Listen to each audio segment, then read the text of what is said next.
Let's talk about cardioversion in atrial fibrillation. There are two scenarios where cardioversion is required in atrial fibrillation. The first thing is hemodynamically unstable patient where electrical cardioversion is performed as an emergency procedure.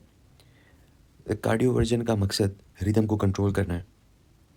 Second scenario ये है कि आप इलेक्टिवली electrical और pharmacological cardioversion करें जो कि patient stable होगा और रिदम कंट्रोल स्ट्रेटजी उसमें हमने यूज़ करनी हो.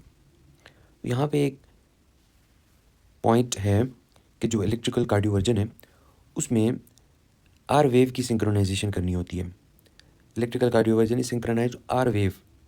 अगर आर वेव नहीं करेंगे तो कार्डियक रिपोलराइजेशन के फेज़ में अगर आपने इम्पल्स दिया तो वी फिप डेवलप हो सकता है.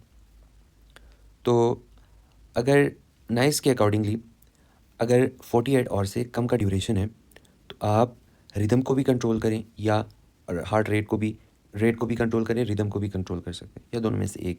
It depends on the patient.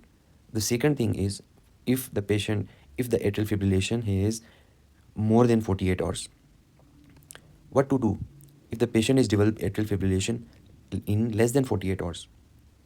If the patient atrial fibrillation is definitely less than 48 hours, the patient should be heparinized.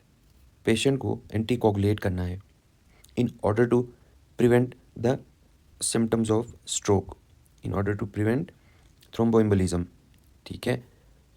उसके अलावा हेपेरिनाइज तो कर दिया, आपने एंटीकोगुलेट करना है. दूसरा काम आपने rate control and rhythm control पे देखना है. हम कार्डियोवर्जन की बात करें तो preferably electrical cardioversion DC cardioversion होगी.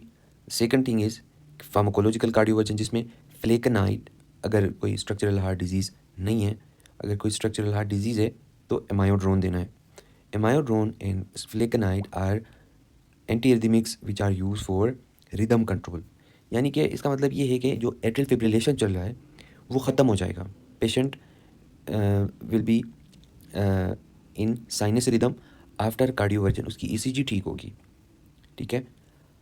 फॉलोइंग इलेक्ट्रिकल कार्डियोवर्जन आपको कंफर्म है कि 48 आवर से कम है तो एंटीकोगुलेट करने की ज़रूरत नहीं है पेशेंट को मज़ीद.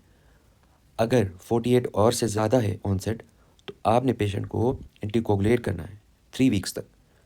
बिफोर कार्डियोवर्जन आपने एंटीकोगुलेट करना है. या दूसरा स्टेप ये कर सकते हैं कि हम एको में देखें, एको करके देखें लेफ्ट एट्रियम में कोई एट्रियल अपेंडेज या थ्रोम्बस तो नहीं है. अगर हम उसको एक्सक्लूड करते हैं तो पेशेंट को फ़ौरन हेपेरिनाइज करके हम कार्डियोवर्ट कर सकते हैं. Nice recommend electrical cardioversion in this scenario rather than pharmacological cardioversion.